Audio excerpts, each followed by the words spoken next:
Welcome back to my channel, everyone. Today's video is going to be more tips when it comes to working with venomous snakes. And these are things that I consider important. And again, in no means am I telling anyone to try or do anything I do in any of my videos. Just listen and hear the opinions and thoughts that I feel are important when working with venomous snakes. I forgot to add this when I was mentioning what today's video is on, but this is going off of a previous video on snake hook techniques and tips that I have for using a snake hook. I'll link that video in the description, so if you haven't seen it, check that out. Pretty much I talked about practicing with non-venomous snakes using a hook, being able to do it in one go, not doing repetitive touch, using two hooks, and just overall being able to control the animal using the hook, making it like an extension of your arm. Also, I showed it with terrestrial vipers, arboreal vipers, and cobras. Different sizes, gave you point of view videos too. So check that out. If you're new here, I post videos on venomous snakes. So if that's something you enjoy, please subscribe. So first, before anything, the major thing is to really look at what your motives are. Is this something you want to do, a passion of yours? Because if not, and you're getting into it for the wrong reasons, that's a red flag right there. The most important thing is following your dreams and your passion, because these animals deserve the best care. If you're not in it for the right reasons, then right there, it's going to cause you or whoever to not take care of the animals properly. And that's the main thing, giving these animals a good home and taking proper care of them. But the next tip is new snakes. This right here is a new snake. I just brought it home. And one of the things is you can't base their behavior and personality on that first day. They typically are very laid back when you bring them home, and because it's all new. They're in a car driving back, they're in a new environment, they're just not going to be themselves. It's going to take a few weeks, even months, for them to settle in, and that's typically when you'll see their true personality and true behavior. So don't base it off of that first interaction. So this one right here could act completely psychotic in a couple weeks, but right now you can see she's very calm. So that's a main thing. And this again, everything that I'm going to mention in here is generalized. So you can bring some home and they're going to be psychotic right off the bat and might calm down once they settle in. It can go either way.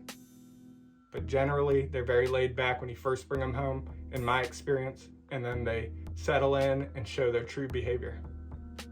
Now, going off of what I said about behavior when you first bring a snake home, another thing to consider is different area. What I mean by that is a lot of the snakes that I work with are very calm in the snake room, in the area where I work with them, but if I take them inside the house or anywhere else, a different location, again, they can act completely different. That's something to be aware of. If you expect the snake to be calm no matter what, you'll be surprised when you take them somewhere else and they are acting completely different. And then if you start panicking, of course, there's potential for problem. So it's another thing that I feel is important to consider. Now this is still on behavior. Now this one's still going to be about different behavior to expect, but I'm going to use this container to describe what I'm going to talk about. Now if you watch venomous snake channels or anything, you know that there's containers, usually a trash can, where they put the snake in when they're cleaning out the enclosure. Now the reason I like this, my boss made this, is that when working with some snakes, you'll see that they try to go up. And now when you have half of it covered, when they're trying to go up, they're hitting that glass. So it helps with that. And that's for snakes like mambas, even certain cobra species that tend to go up. Another thing with this is you can see where the snake is instead of just opening it up and not knowing where the snake is. So a lot of people just have a regular lid on top and they don't know where the snake is. The reason why I showed you the container and mentioned about the container is because we're jumping into another thing I find very important, is understanding snakes and their behaviors. So this snake, you can see, very calm, not hooded up.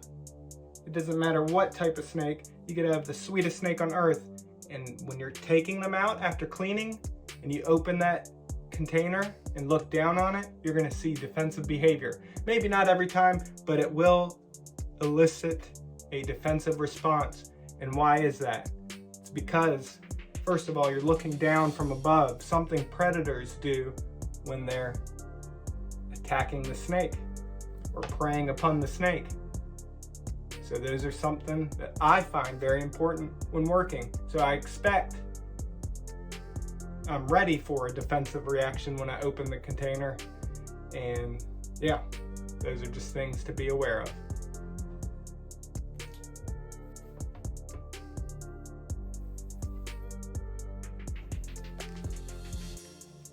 So it didn't really happen there, but you saw it hood up for a little. And I will show you footage of what it actually looks like when you open a container and look down on them. Again, these things I talk about don't always occur. It's generalized things I've noticed and experienced throughout my years of working with them. So things aren't always going to go that way, but hopefully you can learn something from what I'm saying.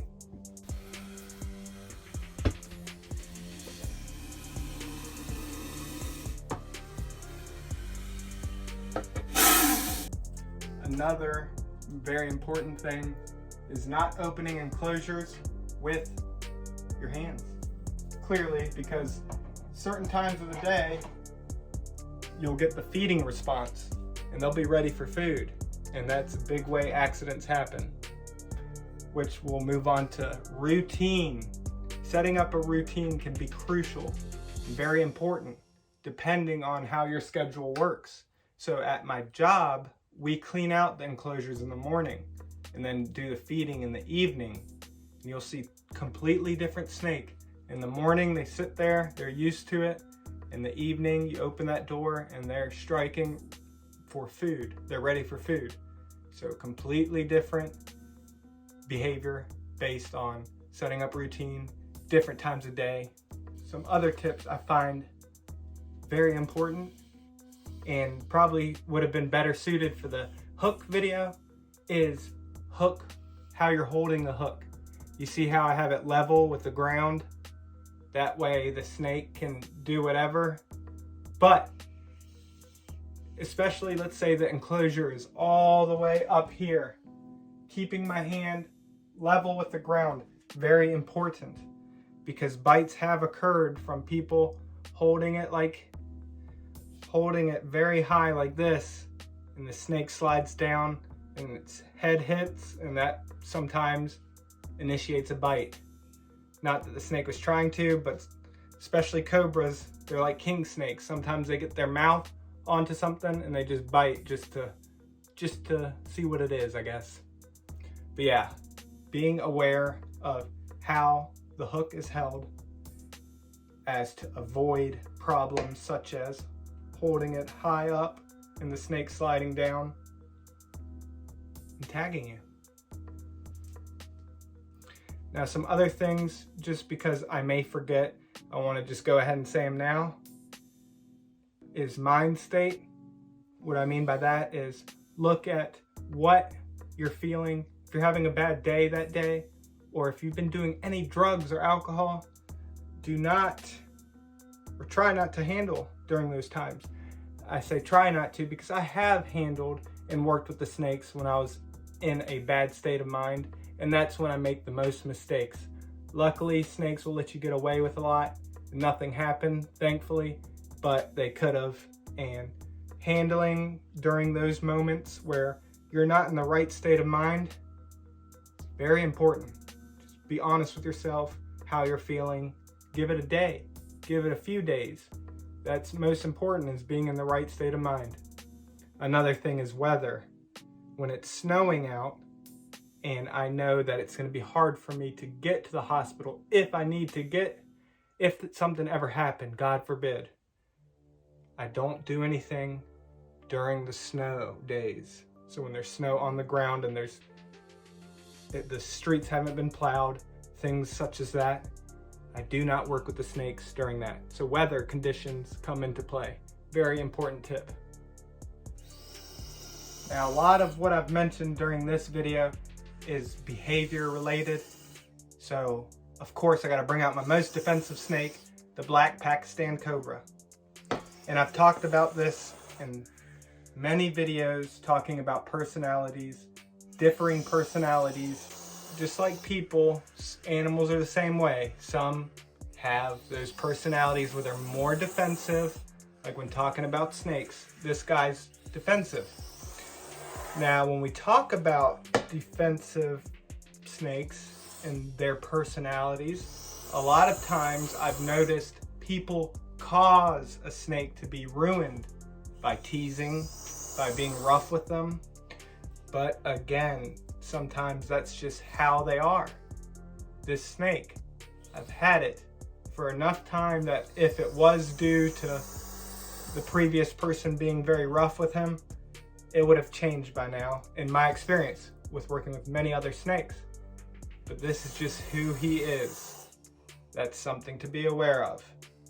Some snakes, very defensive, over time become very laid back. There's still a chance for him when he's full grown to become laid back, but I believe that this is just who he is. And again, I know I'm repeating myself. This one's brother or sister may be completely laid back, but he's just this way, and we love him regardless. When talking about defensive animals, not every animal you're going to work with in your life is going to be calm, easygoing. It's your job as somebody who decided to follow their passion and work with these animals to be able to deal with these situations if they come. Be able to get the animal from point A to point B safely without damage to the animal, without damage to yourself. So being prepared for any scenario. It's your job to still care for them no matter what. I hope that made sense. I sometimes ramble, and I hope that you guys are able to follow. Now I'll just use BPAC to go over some things that I feel like I forgot. Not sure if I mentioned, because just like the snake hook video, I go off the top of my head with all my videos. So I forget things, I might repeat things constantly, and I might not even bring up things that I'd wanted to bring up that I feel are very important, and then after I upload the video I remember them. So if that's the case, I will write in the comments things that I feel are necessary that I forgot to mention, or things that I left out, anything like that. But some other things would be knowing your limits. Don't do things that you're uncomfortable with. Let's say you're working with a mentor and they bring out a snake and you are uncomfortable, and they hand you the hook and tell you to go for it. If you're uncomfortable, be honest. Say, like, I'm not comfortable, I don't feel like I'm ready. Know your limits. Another thing that I forgot to mention kind of goes off the first thing I brought up about your motives. It kind of goes off what I said about the motives, which is just remembering why you got into the hobby, why you wanted to work with these animals. It's very easy to go all in and get a bunch of animals, and now you're overwhelmed and that passion starts to fade away. I've been there. I've had a lot of animals because of certain situations, and it took the joy away. And I decided to do something that I felt was necessary since I was going through a hard time at that point in my life, and gave a lot of them away. But yeah, there's situations that come up in life, and if it's best for you, and I would say even for the animal, because if you're overwhelmed and not in the right mind state, mental health situations, the care for the animal will go down, your joy will disappear, and the overall, like I said, the main thing, the care for the animal goes away or is reduced, and that's not fair to them. But we are people, so in those situations, we need to swallow our pride and do what's best for the animal, even if that's giving the animal up to someone who will care for it. But thank you for watching. Again, if I think of anything that I forgot after going through the video, I will place it in the comments and pin that comment. But if there's anything you can think of as well that you feel is important, leave that in the comments as well. Subscribe if you're new. Love y'all. You're the best. Take care.